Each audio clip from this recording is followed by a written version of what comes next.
Yeah, it really was an eye-opener to me, and I don't know why I thought this. My observation was that if you go into a triathlon event, that you would have a pre-race plan, and you'd also have the preparation for the event specifically. And what do I mean by that? Well, the preparation, if you pick any event that you do, whether you're a gymnast or a trampolinist, you have a routine and you have to practice the segments of the routine.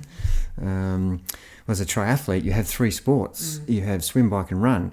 So you would practice swimming, and where's the swim event? In the ocean. So that would be one thing. Where do all triathletes swim? In a pool. So do they ever do any practice in the ocean? So that's one thing I was shocked at.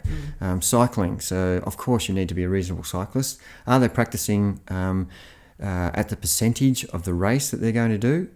Speed and threshold and heart rate.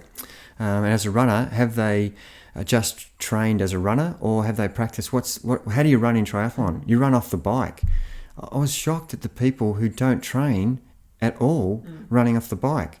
They may have one session off the bike, and it's a bit of a token session. Well, that doesn't make any sense to me. So the requirements and the prerequisites of the event are important. So not only the planning of that, but the preparation of doing those sessions, and the planning of your actual race was the thing that really shocked me. And it's not a negative to anyone, because if you haven't been taught how to have a proper race plan and a plan that's going to get an effective result, then you don't know. But you're still shocked at how majority of triathletes haven't had that experience or been taught how to have that proper race plan. Yeah, and for me, having a race plan is the key to a successful day. Oh, of course, you have to prepare properly. So the preparation is going to allow you to execute your race plan. So if you aren't prepared properly, no matter what your race plan is, you're still probably not going to be that successful. But if you've prepared poorly, your race plan will help you get through the event with the limited preparation you've had. And we've had examples of guys who've been injured for running. And, I don't like mentioning names, but we've got, one guy who was injured for 8 weeks and was doing a half Ironman. So his running was restricted. So he was really quite good in the swim and the ride. And we knew that come race day, so we planned the run according to the preparation he was able to do. Not what he knew he was capable of doing had he been 100% fit, because that's not how you land on race day. Yeah. You have to plan the race around the actual data, and we specifically test the data just before race day to find out what your swim pace is, to find out what your threshold for riding is, to find out what your running pace is.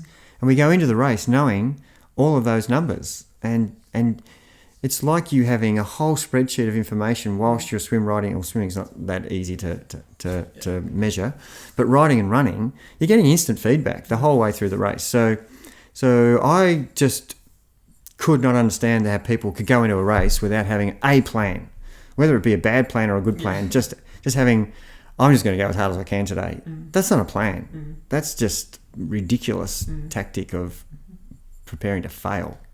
And the biggest lesson here, and the coolest part, was the simple change of improving your preparation and then having a specific plan created incredible results for triathletes, and people were having 10, 15, 20-minute PBs. Yeah, and as we said at the beginning, we measure our successes by improvement in performance, not podiums. We got one win in Busso, we got another podium, we got top 10, we got qualifiers for world titles for 70.3 in New Zealand. And they're all great, and they're fantastic for each athlete. Wrapped for them. But every single one of our athletes in the past 8 weeks has done a PB. Not one has not done a PB. So we've got a 100% record. And that to me was just slight variation in their preparation and having a race plan. And just a couple of little tweaks. They had been doing triathlons. No one was doing their first triathlon. Every single one of them had done a triathlon before, but it was the first time they'd actually gone into it with good preparation and a race plan. And I'm really adamant that I call and talk to each athlete prior to a triathlon to make sure we're clear on what our ranges are to ride at and what our ranges are to run at. And you still have to execute on the day, but you've got some information to base it on. Am I feeling good? Can I go at the fast end of the power number? Or I'm not feeling so good, but I need to be in these zones.